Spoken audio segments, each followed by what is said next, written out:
kalau disederhanakan ke publik, sebenarnya hasil dari kunjungan Pak Presiden Prabowo dengan bahasa awam ini apa?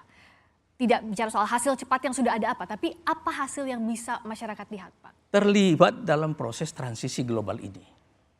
Dan sekarang orang melihat semuanya bahwa kehadiran Indonesia dalam proses transisi global ini, itu terasa kehadiran Indonesia di situ.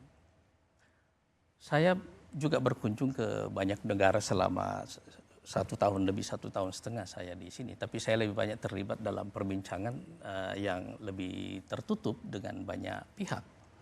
Dan semua juga orang, kalau Anda berbicara misalnya dengan elit-elit di Eropa atau strategic thinker di Eropa misalnya, atau di Timur Tengah, atau bahkan juga di Amerika dan juga di Asia Timur seperti ini. Pada dasarnya kan yang terjadi dalam proses transisi ini itu adalah strategic adjustment secara terus-menerus sampai sistemnya itu settle. Ini kan sistemnya nggak settle ini kan. Ini kan orang berubah terus-menerus, dan karena itu orang secara terus-menerus melakukan strategic adjustment. Perubahan dalam strategi ini memang menuntut manuver, menuntut gerakan yang respon cepat yang seperti itu.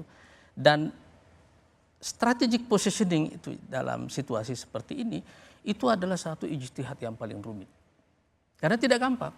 Coba Anda membayangkan Amerika sekarang ya. Venezuela selesai dalam waktu cepat.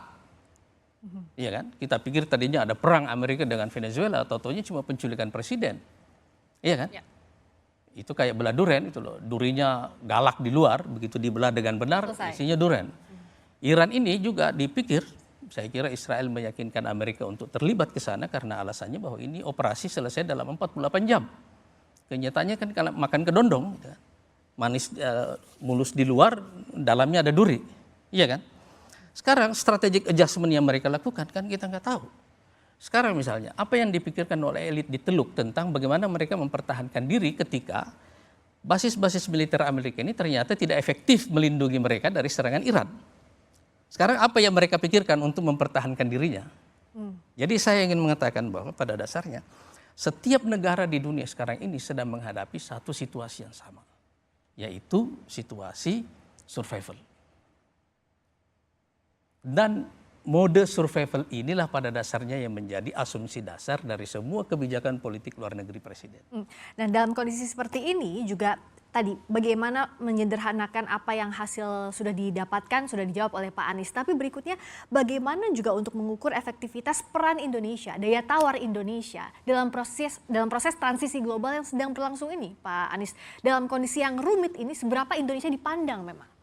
Sebenarnya kalau kita melihat ya, Indonesia ini kan masih relatif beruntung dalam situasi sekarang ini karena kita secara geografi lumayan jauh dari pusat-pusat konflik ini, walaupun bisa menjadi teater baru dalam konflik di masa yang akan datang. Saat ini kita perlu bersyukur bahwa kita belum masuk sebagai dalam teater konflik yang terbuka itu. Ya. Tetapi yang perlu kita siapkan dalam perspektif survival mode tadi itu adalah apa yang akan kita lakukan manakala itu terjadi, ya kan? Itu yang kita tidak bisa prediksi kan? Apa yang akan kita lakukan manakala itu terjadi? Dan usaha untuk mempertahankan teater kita ini supaya tidak menjadi teater perang bagi negara-negara adidaya, menurut saya itu adalah usaha yang paling berat sekarang ini. Karena itu tidak gampang. Sangat tidak gampang dalam konteks perang supremasi antara Amerika dengan Cina.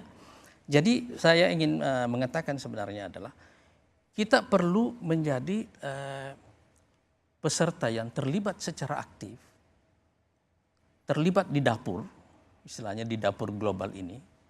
Tetapi pada waktu yang sama juga harus melihat bahwa proses ini tidak akan menghasilkan hasil yang cepat karena dia adalah satu masa transisi yang panjang.